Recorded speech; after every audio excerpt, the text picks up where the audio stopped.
오늘 하나님 말씀 우리 한번 볼까요? 요한에서 1장 1절부터 4절까지 우리 한 목소리로 한번 읽어봅니다. 태초부터 있는 생명의 말씀에 관하여는 우리가 들은 바요 눈으로 본 바요 자세히 보고 우리의 손으로 만진 바 이 생명이 나타내신 바 된지라 이 영원한 생명을 우리가 보았고 증언하여 너희에게 전하노니 이는 아버지와 함께 계시다가 우리에게 나타내신 바 된 이시니라. 우리가 보고 들은 바를 너희에게도 전하노니 너희로 우리와 사귐이 있게 하려 함이니 우리의 사귐은 아버지와 그 아들 예수 그리스도와 더불어 누리니라. 아멘. 오늘 이제 우리가 청년부기를 캠프로 우리 아름다운 교제가 있는 교회, 오늘 성탄절날 미국의 한 연세 많은 할머니 한 분이 우표를 사기 위해서 우체국에서 길게 이제 서 있는 거예요. 그러니까 거기 추운 날씨에 할머니가 서 있는 것을 보고 그 우체국 직원이 와가지고 물어봅니다. 할머니 뭐 사러 오셨어요? 나는 우표 2장을 사러 왔다니까. 아유 이렇게 길게 여기서 서 계시지 마시고 저쪽에 가면은 자판기가 있으니까 거기서 사면은 추운 날씨에 위에 서 있지 않아도 우표를 쉽게 구할 수 있습니다. 그 할머니가 나도 알아. 그런데 저 자판기는 창구에 있는 아가씨는 나에게 우표를 살 때마다 요새 건강은 어떠시냐, 그 다음에 아픈 허리는 좀 어떻게 나아지셨느냐, 그 다음에 자녀들은 잘 지내고 소식이 오느냐, 그런 것을 물어보는데 자판기는 나에게 그걸 물어보지를 않아요. 우리가 사람이라는 것은 서로 간에 교제라는 것이 이루어져야 돼요. 이 세상은 독불장군처럼 혼자서 살아갈 수가 없어요. 우리가 한 번에도 보면 사람인자라는 것이 보면은 누군가가 기대고 또 누군가가 버텨줘야 되는 것이 바로 사람인자라는 거죠. 그래서 우리는 사회적 동물이라고, 인간은 사회적 동물이라고 우리가 흔히 하는 이야기를 우리가 여러분들도 아마 체험할 수가 있는 것입니다. 오늘 우리가 읽은 이 요한에서 1장 1절부터 4절에 보면 우리가 사도 요한은 우리에게 생명 되시는 예수님을 소개합니다. 그러면서 그분에 대해서 뭐라고 이야기했냐면 태초부터 있는 생명의 말씀에 우리 예수님이 태초부터 계셨던 분이다 라고 이야기합니다. 태초부터 계셨던 그 예수님은 어떤 분이셨냐면 성부 하나님과 성자 예수님과 성령 하나님이 함께 늘 공존하면서 서로 간에 교제를 하고 서로 간에 나눔이 있었다는 거죠. 우리가 성경을 창세기를 보게 되어지면 하나님께서 세상을 창조하신 다음에 인간을 창조할 때 이런 표현을 해요. 나의 형상과 나의 모양이 아니라 우리의 형상과 우리의 모양을 따라 이렇게 되어 있단 말이에요. 만약에 우리 홀로 되신 하나님, 영원하신 하나님이 한 분이시라면은 우리는 그 사람을 만든 형상을 이야기할 때 내 형상을 따라 내 모양을 따라 내가 사람을 창조하겠다라고 이야기할 텐데 우리라는 단어를 쓴다는 거죠. 복수라는 거예요. 그러면 왜 복수가 되어지냐면 우리는 삼위일체라는 상당히 어렵고 힘든 그런 문제에 봉착을 해요. 우리가 보면은 성부 하나님이 계시고 성령 하나님이 계시고 성자 예수님이 계세요. 이 세 분의 하나님께서 독립적인 인격체를 가지고 계시지만 이분들은 한 분 하나님으로서 서로 간에 연합을 하고 서로 간에 교제를 한다는 거죠. 그래서 하나님께서는 우리 인간을 창조하신 다음에 그 세 분의 하나님께서 동일하게 교제를 하는 것처럼 우리도 함께 교제를 나누기를 원하고 계시다는 거죠. 그래서 우리가 교회에 와서 우리가 혼자서 개인적으로 살아가는 것이 아니라 교회 안에서 서로 간에 어떻게 해요? 교제가 이루어져야 돼요. 오늘날에 많은 사람들이 교회 안에 부합리하고 부조리들이 있음으로 인하여 나는 교회 안 다녀. 교회 다니면 뭐해? 예를 들어서 목사님의 독선적인 거 나 보기 싫고 장로님들의 그런 거 나 보기 싫어. 나는 혼자서 예수 믿으려 라고 한다라는 것은 그분은 그냥 머리 깎고 산속에서 혼자 생활하는 것이 오히려 낫다라는 거죠. 예수님께서는 우리에게 뭐라고 말씀하시냐면 너희는 세상의 빛이요 소금이라는 거예요. 우리가 살아가는 사회 속에서는 부조리하고 불합리하고 뭔가 우리가 용납할 수 없는 일들이 많지만 그 사회 속에서 그 구성원 속에서 너희들은 빛의 역할과 소금의 역할을 하라라고 말씀을 하고 있는 것입니다. 그래서 우리가 아름다운 교제가 있는 교회를 만들기 위해서는 우리가 교제가 이루어져요. 교회에 오는 목적은 무엇이냐면은 바로 교제하기 위해서. 첫 번째는 누구와 교제하기 위해서? 하나님과 교제하기 위해서. 두 번째는 누구와 교제하기 위해서? 성도들과 함께 교제하기 위해서. 그래서 우리가 십자가가 그렇게 형성이 되어지는 거예요. 우리가 십자가를 보게 되어지면 하나님과의 수직적인 관계가 있고 사람과 사람 사이에 수평적인 관계가 있는 것. 그것이 제대로 된 십자가의 모습이라는 거지. 제대로 된 신앙인의 모습이라는 것. 우리 청년부도 마찬가지예요. 우리가 아름다운 교제를 이루어지기 위해서는 여러분들이 먼저 하나님과의 관계가 올바른 관계를 맺어야 되고 그 올바른 관계를 가지고 여러분들이 사람들과 바른 관계를 맺어갈 때 여러분들은 십자가에서 나를 위하여 돌아가신 예수 그리스도의 그 사랑과 은혜를 내가 진정으로 경험한 사람이 되어지. 많은 사람들이 이야기합니다. 난 하나님만 잘 섬기면 돼. 아니요. 그것은 하나님이 나에게 주신 그런 은혜를 이웃들에게 우리가 베풀지 않는다는 것은 이기주의적인 거예요. 요새 오후 예배 때마다 이제 성서 지리를 목사님이 가르쳐요. 거기 보면은 이스라엘 땅덩어리에 보면은 맨 꼭대기에 2,800m가 넘는 헬몬산이 있고요. 거기서 물이 어마어마한 물이 날마다 쏟아져 내려와요. 녹아서 만년설이 녹아서 내려오는데 그것이 요단강이라는 것을 통해서 갈릴리 호수로 흘러가고 갈릴리 호수에서 많은 생물들을 생존케 하고 또 요단강을 통해서 소위 말하는 염해, 사해라는 곳에 가요. 그러니까 갈릴리 호수는 헬몬산에서 내려오는 그 물을 자기가 있는 21km 정도 되어지는 갈릴리 호수에 있는 수많은 생물들을 살려 그리고 자기만 머금고 있는 것이 아니라 그것을 요단강을 통해서 흘려보내는 거예요. 근데 저 밑에는 96km 있는 바로 이 사해바다는 받기만 해요. 받기만 하다 보니까 그 받기만 하다 사해바다는 염분이 높아가지고 고기들이 살 수가 없어요. 잘못해가지고 여러분들이 사해바다 가가지고 수영하다가 만약에 그 바닷물이 여러분들의 눈에 들어오면요 이루 말할 수 없이 따가워. 각막이 손상이 되어질 정도로 염도가 높아요. 자, 우리가 신앙이라는 것은 무엇이냐? 내가 하나님으로부터 받은 바 은혜가 있으면 그 은혜를 흘려보내야 된다는 거예요.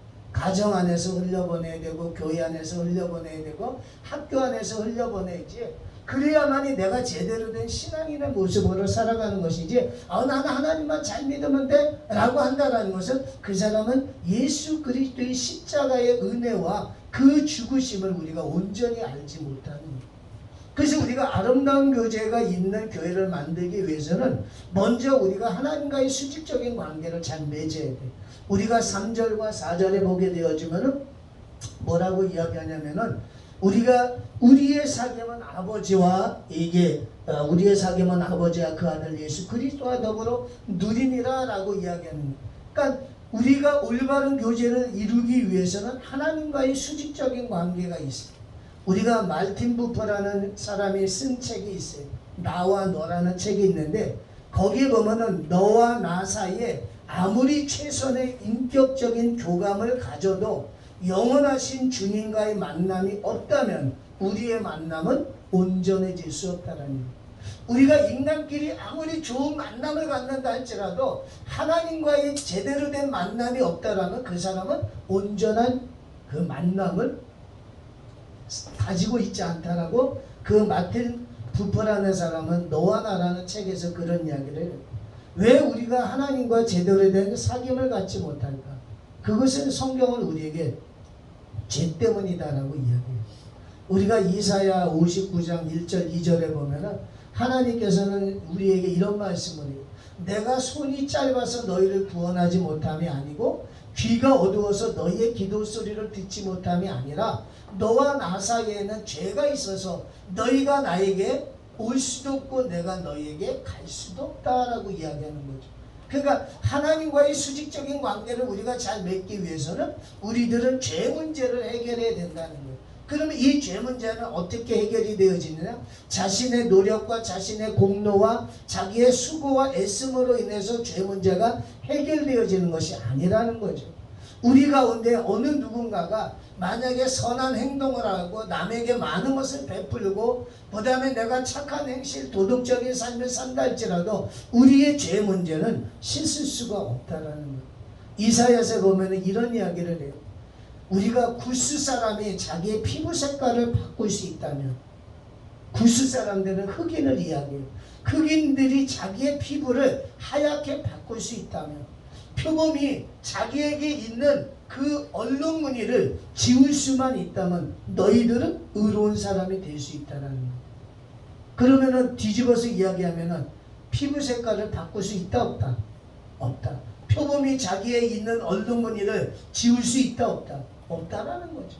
결국 우리에게 필요한 것은 우리가 수직적인 관계를 잘 해결하기 위해서는 하나님과의 관계라는 거예요. 죄 문제를 잘 해결하는 사람은 하나님과의 우리가 수직적인 관계를 잘 맺을 수가 있어요. 그래서 우리가 읽지는 않았지만 7절에 이런 이야기를 합니다. 그가 빛 가운데 계신 것과 같이 우리도 빛 가운데 행하며 우리가 서로 사귐이 있고 그의 아들 예수의 피가 우리를 모든 죄에서 깨끗하게 하실 것이요. 우리가 수직적인 관계를 잘 맺기 위해서는 예수 그리스도를 통해서 우리가 구원함을 받아야 한다는 것입니다. 우리가 아름다운 교제를 만들어가기 위해서, 그 교회를 만들어가기 위해서 두 번째는 무엇이냐면 바로 이제 수평적인 관계. 우리가 수평적인 관계라는 것은 우리가 3절에 보면 그런 이야기합니다.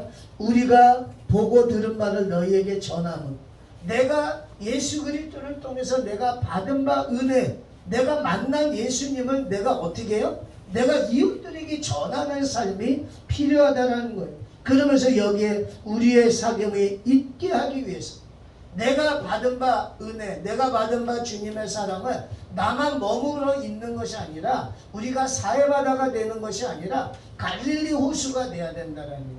내가 받은 바 은혜가 있으면 그것을 이웃들에게 나눠줘야 되는 거예요. 그 다음에 가정 공동체 안에서 그 받은 바 은혜를 나눠줘야 되고, 교회 공동체 안에서도 누군가가 뭔가 모자라, 그 다음에 연약해. 그러면 어떻게 해요? 아, 쟤 모자르구나. 쟤 연약하는, 야야 쟤 빼자. 빼고 하자. 이것이 아니라 그 사람의 연약함과 모자름을 알고 그 사람을 어떻게 해요? 이끌어줘야 된다라는 거예요. 여러분들 가정 안에서도 교육이 있잖아요. 그러면 부모가 생각하는 자녀들에 대한 어떤 기대치가 있어요. 근데 아이가 기대에 못 미쳐. 그러면 어떻게 해요? 내보내죠. 야, 보따리 싸라. 나 더 이상 너를 위하여 내가 수고하고 애쓸 수 없다. 네가 너에게 들어가는 학원비가 얼마고 너 먹이는 그 옷값과 밥값이 얼마인데 너의 엄마 아빠의 기준에 모자르니까 너 보따리 싸가지고 네 알아서 가라. 그러나요? 그래요? 안 그래요? 안 그래요? 안 그런단 말이에요. 모자라도, 내 자녀가 모자라도 부족하도 어떻게 해요? 끌어안고 그 자녀가 내가 원하는 기대치 이룰 수 있도록 사회 구성원으로서 사람들에게 인정받는 그 사람이 되어지도록 끊임없이 노력과 수고가 필요한 거예요. 가정 공동체 안에서 가장 우리에게 하나님이 주신 가장 기본적인 공동체 안에서도 그럴지인데, 하나님께서는 우리에게 두 가지 공동체를 주셨단 말이에요. 첫 번째 공동체는 뭐예요? 가정 공동체. 두 번째는 뭐예요? 교회 공동체. 하나님이 세우신 두 가지 공동체가 있는데, 창세기를 보면은 가정, 그 다음에 또 마태복음에 보면은 교회. 그래서 이 공동체는 왜 사단이 보면은 가정을 무너뜨리고 교회를 무너뜨리는 이유가 뭐냐면은 바로 하나님이 세우셨기 때문에 그래요. 하나님이 세운 공동체이기 때문에 사단은 끊임없이 가정 안에서 분란이 일어나도록 만들어요. 당신 없이는 못 살아요 라고 그렇게 해서 결혼했는데도 불구하고 끊임없이 다툼이 있어. 내가 정말로 배 아파서 난 자식인데도 불구하고 그 자식과 죽을 때까지 끊임없이 다툼이 있어. 그러지 않아요? 여러분들 엄마 아빠랑 사이 좋아요? 청년들? 오, 청년이 네가 청년이 아니래. 미래 청년인데, 미래에는 지금은 좋지, 지금은 좋아. 근데 미래에는 갈등이 생겨. 만약에 다혜리가 좋아하는 여자를 결혼하고 싶어하는 여자가 있는데 그 여자를 엄마 아빠가 반대하면 어떻게 돼? 엄마 밀어! 막 이러고 이제 아마 대들던지도 몰라. 아니야? 엄마, 야, 다혜라, 아마 여기 녹음을 해놔야지. 목사님 지금 녹음하고 있는데 이거 확실하게 해야지. 다혜라, 네가 나중에 어른이 되어져서 네가 좋아하는 여자가 있는데 그 여자랑 결혼하고 싶은데, 여기 봐야지, 여기 봐야지. 좋아하는 여자랑 결혼하고 싶은데 엄마 아빠가 반대. 그러면 그 여자랑 헤어질 수 있지? 그래, 이거 한나 이거 잘해야 돼. 자, 이제 오늘이한테도 물어봐야지. 오늘이가 나중에 청년이 되어졌는데 멋진 남자를 만났는데 그 남자랑 결혼하려고 그러는데 엄마 아빠가 싫대. 그러면 그 남자랑 헤어질 수 있어? 진짜요? 이거 녹음해야 되는데. 내가 영상으로 내가 보내줄게. 네. 청년이 되어지면 부모랑 늘 싸워. 그렇더라고. 생각하는 바가 달라. 자, 우리가 이제는 본문으로 다시금 들어와서 우리가 아름다운 교제가 있는 그런 교회를 만들어가기 위해서는 수평적인, 우리가 1절에 보면 그래요. 뭐라고 이야기하면 우리가 들은 바요. 예수님에 관해서 우리가 들었단 말이에요. 또 눈으로 봤어요. 사도 요한, 이 저자는 사도 요한이에요. 요한이 예수님의 사도로서 어떻게 해요? 예수님과 함께, 그리고 최후의 만찬에 보면 예수님 옆에 이렇게 기대고 있는 사람이 사도 요한이거든요. 그 사도 요한이 눈으로 봤어요. 그리고 손으로 만졌어요. 그럼 내가 경험한 것을 누구에게? 너희에게도 전하면, 우리가 보고 들은 말을 너희에게도 전하면 너희도 우리와 사귐이 있게 하려 함이. 내가 만난 예수님을 너희에게 전하고 너희도 그 내가 만난 예수님을 만남으로 인해서 구원의 확신을 갖고 하나님의 은혜에 충만하며 살아가며, 또한 너희들도 그 하나님 아버지와 함께 더불어 누려라 라고 이야기하는 거. 누려라. 그래서 우리가 교제라는 것이 중요해요. 그래서 이제 결론으로 이야기합니다. 교회 안에서는 교제라는 것이 상당히 중요한 거예요. 그 헬라어로 코이오니아라고 이야기해요. 이 교제라는 것은 하나님과의 교제가 중요하고, 그 다음에 사람과 사람 수평적인 교제가 중요해요. 그래서 우리가 아름다운 교제를 만들기 위해서는 여러분들이 구원의 확신을 가지고 주님과의 친밀한 관계를 맺어야 되고, 그 받은 바 은혜를 여러분들의 가정 공동체와 또 학교 공동체나 또 교회 공동체 안에서 서로 나눠질 때, 그래서 그 은혜가 갈릴리 호수처럼 헬몬산에서 내려오는 그 충만한 물이 갈릴리 호수를 통해서 요단강을 통해서 또 누군가에게 흘러갈 때 은혜가 충만해지는 겁니다. 그래서 우리 청년부는 이런 아름다운 교제를 만들어가는, 목사님이 예화가 하나가 있었는데 그거 까먹었는데 한번 이야기를 해주고 말을게요.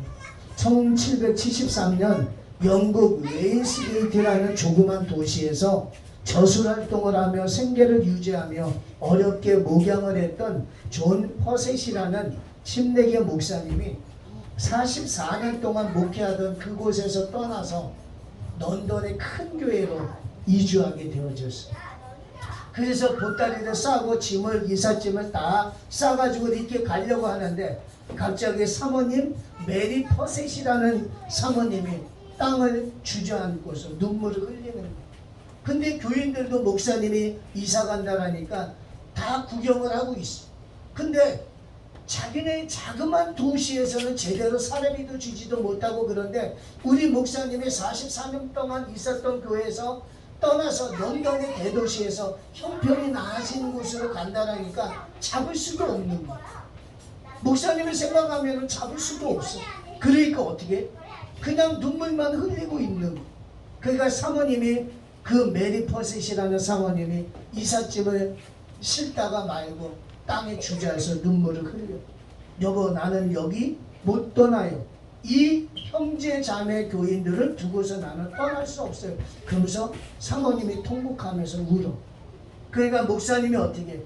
그러면 목사님이 당신 우리 짐을 다시금 들여놓읍시다. 아름다운 성도의 교제가 있는 이곳, 그거보다 더 좋은 교회가 어디 있겠어요? 그리고 이 목사님 존 퍼셋이라는 목사님이 만든 찬송가가 있어요. 그것이 우리 찬송가의 221장에 나와요. 가사를 보면 되게 짧아요. 주 믿는 형제들 사랑의 사귐은 천국의 교제 같으니 참 좋은 친구라. 하나님 보좌 앞 한 기도드리니 우리의 믿음 소망이 주 안에 하나라. 피차의 슬픔과 수고를 나누고 늘 동고동락하는 중 위로를 나누리. 221장. 목사님이 들어보니까 어렵지도 않아. 목사님도 이렇게 따라 부를 수 있을 정도로 어렵지가 않더라고요. 우리가 교회 안에서의 성도의 교제라는 바로 그런 것 같아요. 성경에도 우리에게 이야기를 해요. 시편 133편 1절에 형제가 연합하여 동거하며 어찌 그리 선하고 아름다운 것. 우리 청년부는 아름다운 교제를 만들어가는, 조금 누군가가 실수할 수도 있어. 목사님이 실수할 수도 있고, 리더인 또 하연자매나 또 지도하는 우리 윤집사님이 실수할 수도 있고, 같은 구성원 안에서 언니가 실수할 수도 있고 동생이 실수할 수도 있어. 그러나 우리가 그리스도 예수 안에서 그 실수를 우리가 이해하고 우리가 용서하고 사랑하는 모습을 통해서 우리 청년부를 더욱더 굳건하게 만들어 가시는 하나님이 사랑하는 우리 세원상계 청년부 되시길 주님의 이름으로 축복드리겠습니다. 기도하겠습니다. 사랑과 은혜가 충만하신 아버지 하나님, 아름다운 성도의 교제가 있는 교회를 만들기 위하여서 하나님과의 수직적인 관계를 바르게 세우게 도와주시고, 또한 그 은혜를 통하여 수평적인 관계를 맺어갈 수 있도록 도와주시옵소서. 우리 청년부 미약합니다. 이제 겨우 1년밖에 되어지지 않습니다. 그동안에 많은 청년부의 모임이 있었지만 이렇게 1년 정도 지속적으로 있기는 참 오래간만입니다. 사랑의 하나님, 우리 청년부를 사랑하여 주시고 청년부가 그리스도 예수 안에서 하나가 되어져 하나님이 기뻐 받으시는 아름다운 모습으로 만들어갈 수 있도록 인도하여 주시옵소서. 모든 지체들에게 큰 은혜를 주시고 사랑의 아름다운 공동체를 만들어 갈 수 있도록 은혜가 충만하게 도와주시옵소서. 예수님의 이름으로 감사하며 기도드립니다. 아멘. 축복하겠습니다. 이제는 우리 주 예수 그리스도의 은혜와 하나님 아버지 그 크신 사랑과 성령 하나님의 감화감동 역사 충만하심이, 또한 청년부 1일 캠프로 모인 우리 청년들 머리머리 위에와 또한 날마다 주님 앞에 부르짖고 간구하는 기도의 제목과 마음의 소원 위에 지금부터 영원 무궁토록 함께 있을지어다. 아멘.